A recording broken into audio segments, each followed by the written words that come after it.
उत्तर प्रदेश को पिछले दिनों ही एक नए एक्सप्रेसवे की सौगात मिली थी। बहुत धूम धड़ाके से बुंदेलखंड एक्सप्रेसवे का प्रचार और प्रसार हुआ। इटावा से चित्रकूट तक 294 किलोमीटर लंबे इस बुंदेलखंड एक्सप्रेसवे का उद्घाटन 16 जुलाई को खुद प्रधानमंत्री मोदी ने किया। सुनिए उन्होंने क्या कहा। बुंदेलखंड एक्सप्रेसवे से चित्रकूट से दिल्ली की दूरी करीब करीब 3-4 घंटे कम हुई है, लेकिन इसका लाभ इससे भी कहीं गुना ज्यादा है। ये एक्सप्रेसवे यहां सिर्फ वाहनों को गति देगा इतना ही नहीं है, बल्कि ये पूरे बुंदेलखंड की औद्योगिक प्रगति को भी गति देने वाला है। इसके दोनों तरफ, इस एक्सप्रेस हाईवे के दोनों तरफ अनेक उद्योग स्थापित होने वाले हैं।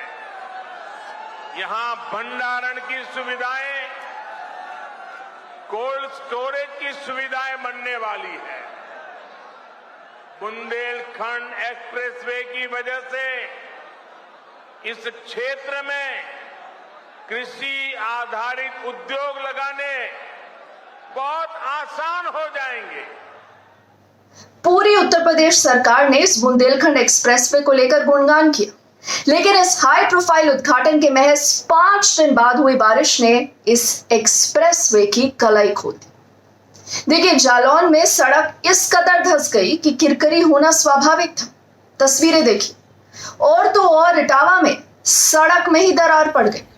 अब सोशल मीडिया पर सड़क धंसने का ये वीडियो वायरल होने के बाद लोग घोटाले का आरोप लगा रहे हैं। खबर यह है कि अधिकारियों के बीच हड़कंप मच गया है। धंसी हुई सड़क की मरम्मत के लिए तुरंत जेसीबी भेजी गई। इधर जो जिला अधिकारी हैं, यानी जो डिस्ट्रिक्ट मजिस्ट्रेट है, उन्होंने मामले की जांच की बात कही है। अब इस एक्सप्रेसवे को 28 महीने के रिकॉर्ड टाइम में तैयार किया गया। दावा यह किया गया था कि समय से पहले काम पूरा हुआ और उसके चलते सरकार के करीब 1100 करोड़ रुपए बच गए। एसीएस अवनीश अवस्थी खुद इसकी लगातार मॉनिटरिंग कर रहे थे, लेकिन लोकार्पण यानी उद्घाटन के कुछ ही दिन बाद एक्सप्रेसवे की सड़क धंसने की एक घटना ने निर्माण पर अब सवाल उठा दिए। पीलीभीत से बीजेपी के सांसद है वरुण गांधी। उन्होंने बुंदेलखंड एक्सप्रेसवे की गुणवत्ता पर सवाल खड़े करते हुए ये ट्वीट किया है। देखिए वरुण क्या कहते हैं। वो ये कहते हैं कि 15,000 करोड़ की लागत से बना एक्सप्रेसवे अगर बरसात के 5 दिन भी न झेल सके तो उसकी गुणवत्ता पर गंभीर प्रश्न खड़े होते हैं। अब उनकी ये मांग है कि इस प्रोजेक्ट के मुखिया, संबंधित इंजीनियर और जिम्मेदार कंपनियों को तत्काल तलब कर उन पर कड़ी कार्रवाई होनी चाहिए। वरुण गांधी से पहले ही समाजवादी पार्टी के अध्यक्ष हैं अखिलेश यादव। उन्होंने ये मौका चुना और सवाल खड़े कर दिए। खुद देखिए कि अखिलेश यादव क्या कहते हैं अपने इस ट्वीट में। फिर क्या था, योगी सरकार में औद्योगिक विकास मंत्री हैं नंद गोपाल गुप्ता नंदी। उन्होंने ट्विटर पर अखिलेश यादव को पढ़ाई को लेकर तंज कस दिया। नंदी ने ट्वीट करते हुए ये कहा कि बुंदेलखंड एक्सप्रेसवे के निर्माण के बाद विभिन्न तकनीकी परीक्षण कराए जा रहे हैं। स्ट्रेट एज और प्रोफाइलोमीटर के सतह असमानता की जांच हो रही है और जहां कहां भी असमानता है यानी अनइवन है सरफेस, उसको दूर करने का कार्य किया जा रहा है। अब सवाल ये उठता है कि आखिर इतनी जल्दी एक्सप्रेसवे क्यों और कैसे धंस गया। उद्घाटन में जल्दबाजी और निर्माण में लापरवाही तो नहीं हुई है। देखिए, इतना तो तय है कि कईयों पर गाज गिरेगी। दरअसल योगी 2.0 सरकार हाल ही में लगातार विवादों में आ गई। एक दलित मंत्री का इस्तीफा हुआ, उनके लेटर बॉम्ब का मामला उछला और वो पूरा मामला भी शांत भी नहीं हुआ था कि बुंदेलखंड एक्सप्रेसवे की यह घटना हो गई।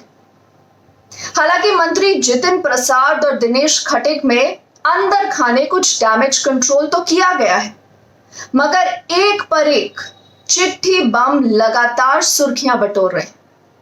जितिन प्रसाद और दिनेश खटे की चिट्ठी के साथ डेप्यूटी चीफ मिनिस्टर है ब्रजेश पाठक और मंत्री है नंद गोपाल नंदी। उनकी चिट्ठी भी सुर्खियों में। कोई तबादलों का मुद्दा उठा रहा है, कोई भ्रष्टाचार का, तो कोई सरकारी फैसले पर अमल न किए जाने का। देखिए, खबर तो यह भी है कि कई बीजेपी विधायकों ने भी उपेक्षा और अधिकारियों की मनमानी का मुद्दा उठाया है और सब इसे सार्वजनिक भी कर रहे हैं। सवाल ये उठता है कि क्या यूपी योगी 2.0 में ऑल इज वेल है ना? और अगर है तो ये चिट्ठियां क्यों लिखी जा रही हैं? और इन चिट्ठी लिखने वालों की शिकायतें क्या जायज हैं या कहीं से उन्हें शह तो नहीं मिल रही? अब देखिए, सच्चाई चाहे जो भी हो, टारगेट कोई भी हो, मगर योगी 2.0 के शुरुआती 110 दिनों में ही गड़बड़ियां हेडलाइंस बन गई। आगे देखेंगे क्या होता है। अगर आपने अभी तक मेरे YouTube चैनल को सब्सक्राइब नहीं किया है तो आपसे गुजारिश है कि न्यूज़ यू डोंट गेट को जरूर सब्सक्राइब करिएगा। कमेंट सेक्शन में मुझे अपनी राय भी बताइएगा। आपको क्या लगता है उत्तर प्रदेश में क्या हो रहा है? फिलहाल के लिए थैंक यू।